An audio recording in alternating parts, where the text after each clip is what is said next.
बहुत सारी कहानियां हैं उनके बारे में जो मैं बताता रहूंगा आपको। ऐसे ही गाड़ियां लोहार भी बाहर चले जाते हैं। पंडित जवाहरलाल नेहरू जो थे, उनके पास में हमारे मेवाड़ प्रजामंडल के अध्यक्ष माणिक्य लाल वर्मा, आपने भी सुना होगा कि माणिक्य लाल वर्मा जो थे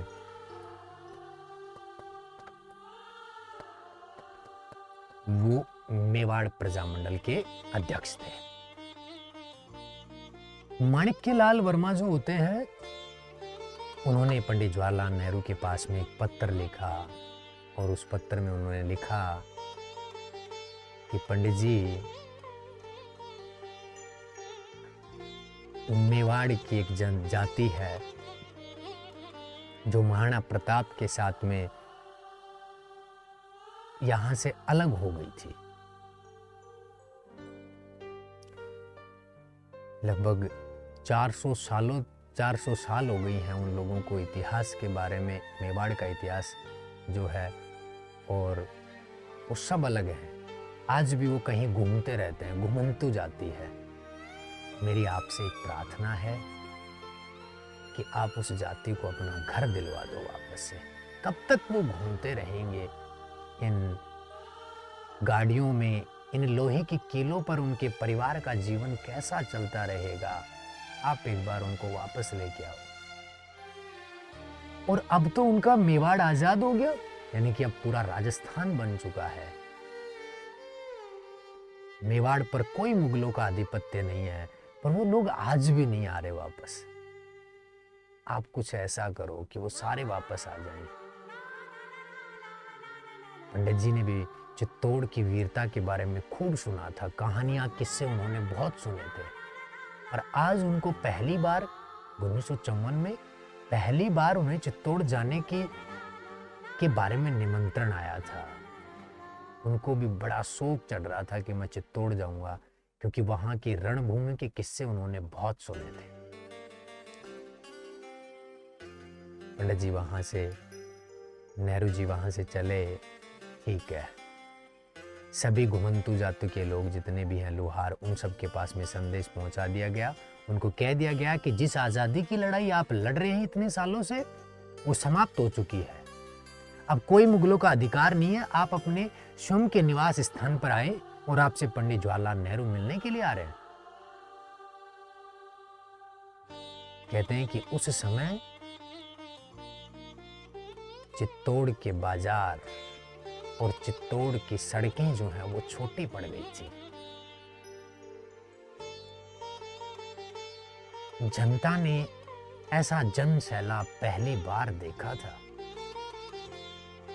पंडित जवाहरलाल नेहरू जो होते हैं वो गाड़ी लेकर, गाड़ी भी खुली हुई, उस खुली हुई गाड़ी में बैठ के और चित्तौड़ में आ रहे थे। और उनके पीछे पगड़ीधारी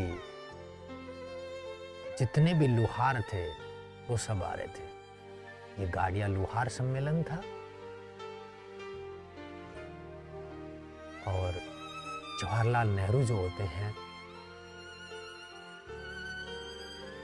उन्होंने इन सब के सम्मान के लिए चित्तौड़ के जितने भी 7 द्वार थे उन सब पे मुख्यमंत्रियों को लगा दिया कि आप गाड़ियां लोहार जितने भी हैं उनका स्वागत करेंगे।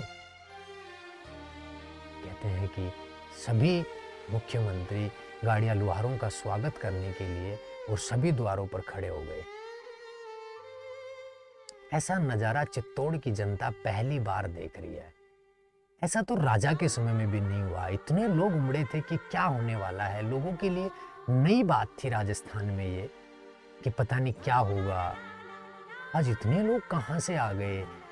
हमारे गांव में तो जब कोई पुलिस वाला आ जाता था पहले, तो उसको देखने के लिए चले जाते थे कि क्यों आए हैं ये, या छुप जाते थे। ऐसा आपके दादा वगैरह कहते भी होंगे। पर उस दिन पंडित जी के लिए सिक्योरिटी लगाई गई। लोग उनको देख रहे हैं, उनको पास से देख रहे हैं। और पीछे गाड़ियां लोहार सब पगड़ी में आ रहे हैं। बहुत अच्छा नजारा था ये।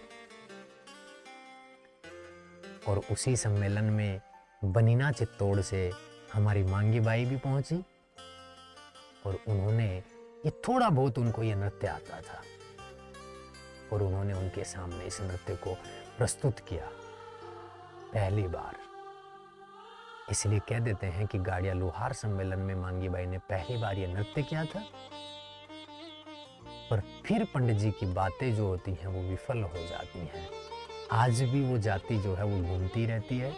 उन्होंने जो प्रतिज्ञा ली थी उस प्रतिज्ञा के भरोसे आज भी हैं ये लोग।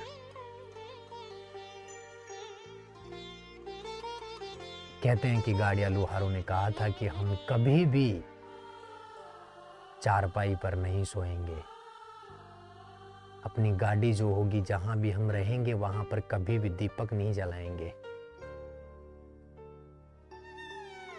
हम हमेशा घूमते रहेंगे एक गांव से दूसरे गांव।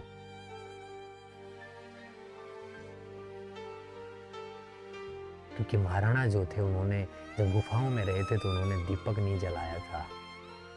वो चारपाई पे नहीं सोए थे, जमीन पर सोए थे। हम उनको फॉलो करेंगे। ये गाड़िया लोहार हैं जिनको हम जानते तक नहीं है।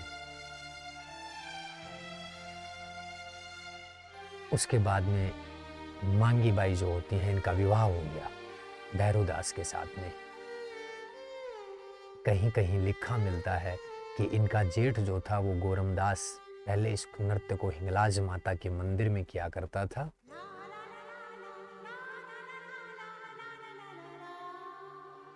तो पुरुषों को कोई भी नहीं देखते थे।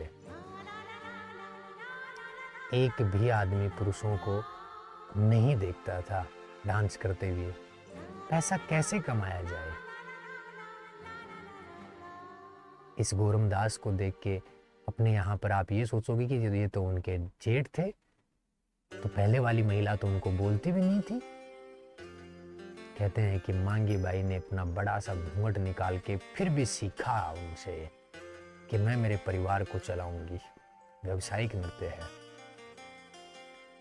बहुत अच्छे ढंग से सीख के और पादरला में उन्होंने पहली बार किया।